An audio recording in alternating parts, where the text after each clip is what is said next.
For years and years, if gamers ever get into an argument, more than likely they'll pick out their favorite fighting game and duke it out. Sometimes there's just a certain satisfaction of kicking someone's virtual ass. Now, there are a ton of fighting games out there, so if your favorite isn't on the list, either I haven't played it or I just really don't care for it. So now for the rules. Only one game per franchise, and only games I've played can be on this list. This is Core of Murder 15's Top 10 Fighting Games. Let's start with getting your ass kicked 101. Most anime games nowadays are usually fighting games, but two in particular land on this list. The first being the latest installment in the Naruto Shippuden series, Ultimate Ninja Storm 4. By far having the largest roster of characters in a Naruto game.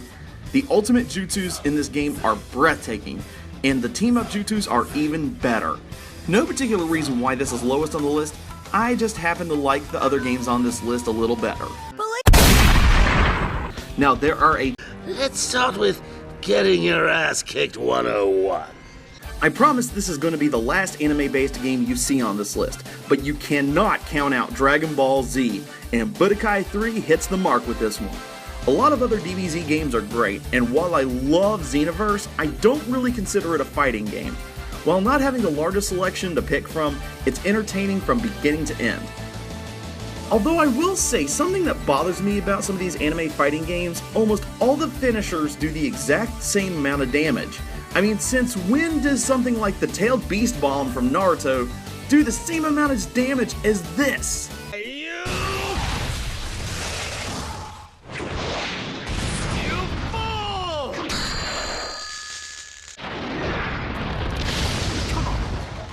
Let's start with getting your ass kicked 101. Soulcalibur didn't really hit the scene until Soulcalibur 2 came out in arcades, and soon home consoles. Yeah, it did technically get its start from Soul Edge, but it wasn't until this game that it started to hit popularity. The graphics were awesome, the controls were sweet, and depending on which system you had this game for, you had a separate bonus cameo character. Link, of course, being our best out of the three. Although I have a feeling Fallen Gunby would disagree with me there, him being a fan of Spawn.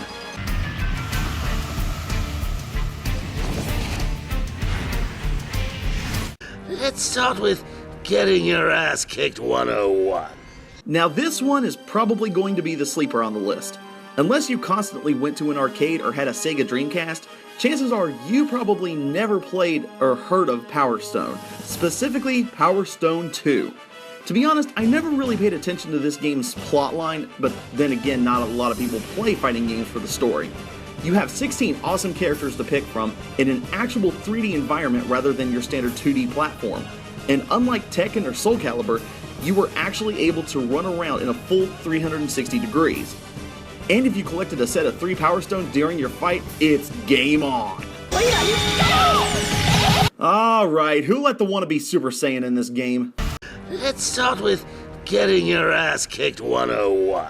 Street Fighter has come a long way from being a game that people even forget had a first one before Street Fighter 2 to one of the most popular fighters to date.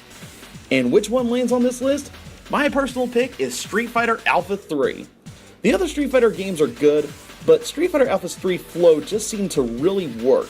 You had a huge cast of Street Fighter veterans, some new faces from the previous Street Fighter Alpha games, and an amazing super system. However, from what I've been hearing about Street Fighter V, it doesn't look too good for the franchise. Of course! Get the hell out. Let's start with getting your ass kicked 101.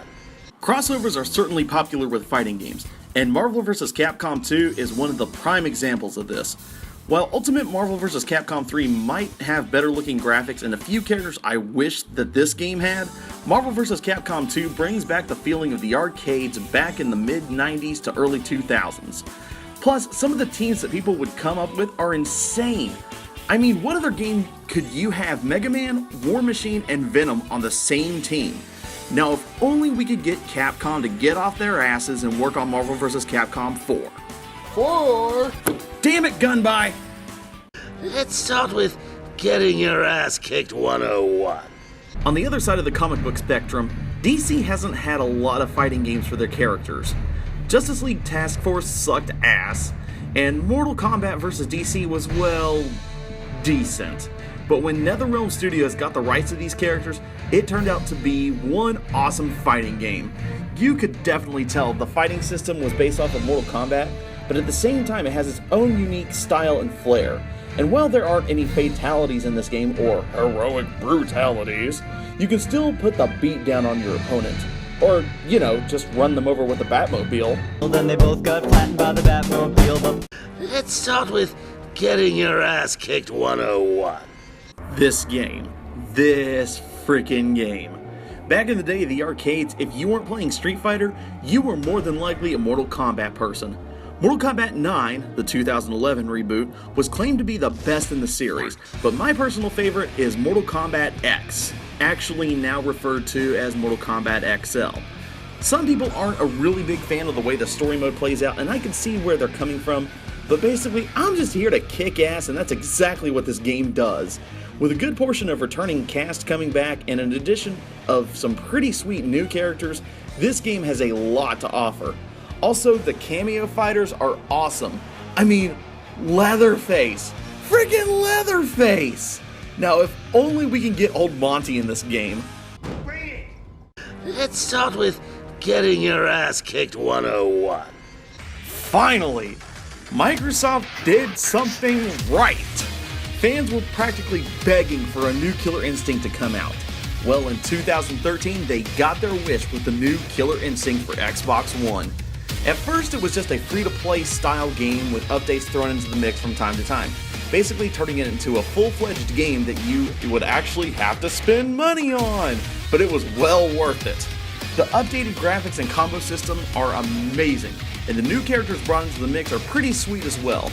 And with the release of Season 3 at the end of this month, we're going to have 2 guest characters, the Arbiter from the Halo series and Rash from Battletoads. Now that is some fan service. These cameos are killing me. Let's start with getting your ass kicked 101.